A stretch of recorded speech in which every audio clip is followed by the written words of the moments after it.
Joining me now is Doran, whose entire family lost their homes in the Palisades Fire. She is currently housing her grandparents, her parents, her aunt, her uncle, cousins, brother, cats, dogs, turtle, and her boyfriend. Caitlin, thank you so much for giving us some of your time here. Certainly so much devastation. Kind of talk about what the situation is like right now for you and your family. So we are all in my house in Marina Del Rey. We have 11 adults. We have 6 dogs. We have a cat. We have a 175-pound, 23-year-old African sulcata tortoise. And the Palisades to us is just, it's so much more than a home. I'm the 5th generation Palisadian from my family. We moved there in the 1930s, one of the first families in the Palisades. I was there all day yesterday. My dad did not leave until midnight. My 84-year-old grandfather, that's a photo of our house right now, or last night, that my father took. They tried to stay as long as they could to help fight the fires because we had no services from 10:30 until midnight. When our family was there, we didn't see one fire truck in the neighborhood.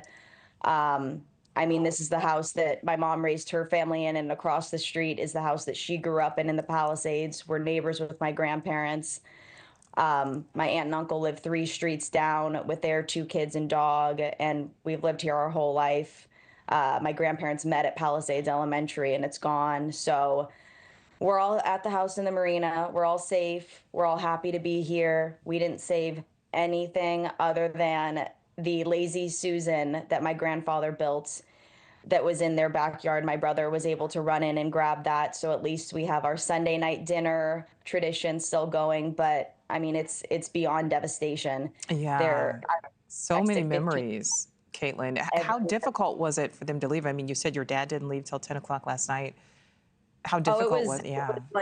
it was like pulling teeth. I evacuated my grandparents and Tortoise at about 3:30 down to the 800 block of Hartselle, and then I got TipToe over to the marina. And it took me 5 minutes from being out of the Palisades before my grandparents and mom and dad returned to their houses. It was not an easy way to get them out. I mean, we didn't get my 84-year-old grandfather out of there until about 8:30, and he was on his front lawn with a hose in hand. You'll see it right here, but he had a hose in hand.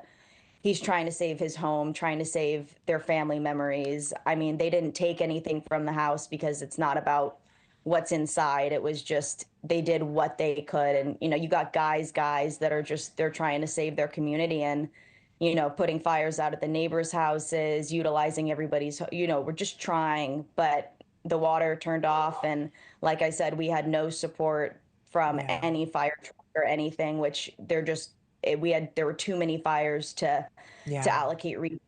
Yeah, But there really were. What does the neighborhood look like? What did it look like, Caitlin, when you last saw it? I mean, is anything left? when we last saw it, we were driving out during the flames. I've gotten a few photos from friends and videos, and I mean, there's nothing there. There one house, the house on Bashford and Iliff on the top of the 900 block. It already has a notice of demolition because they were going to tear it down anyways. But that house is there. So one house in the alphabet streets at least. I'm going to head up there this afternoon to take a look at it.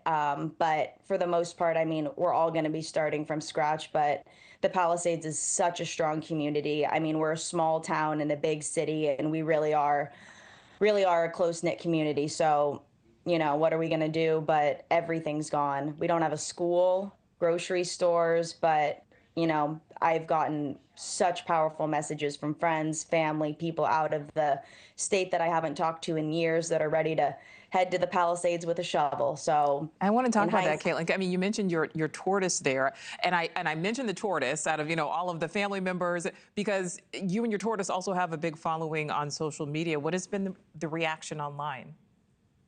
well, yeah, TipToe, I got him when I was 7 from Santa Claus. I started making videos of him on TikTok during the COVID time. Everybody just needed a little bit of a smile on their face, and I really can't find anything that's going to make you smile more than a 175-pound happy tortoise. So he has 4.5 million followers on TikTok, and I am it's beyond words to see the amount of support that's been shown. This video that's being shown right now, we spent the last 3 months constructing TipToe a new house, his forever home. It was my last big project with my 84-year-old grandfather. I mean, he's getting old. He loves to do construction, but, you know, this was our last project. We unfortunately lost that new TipToe house.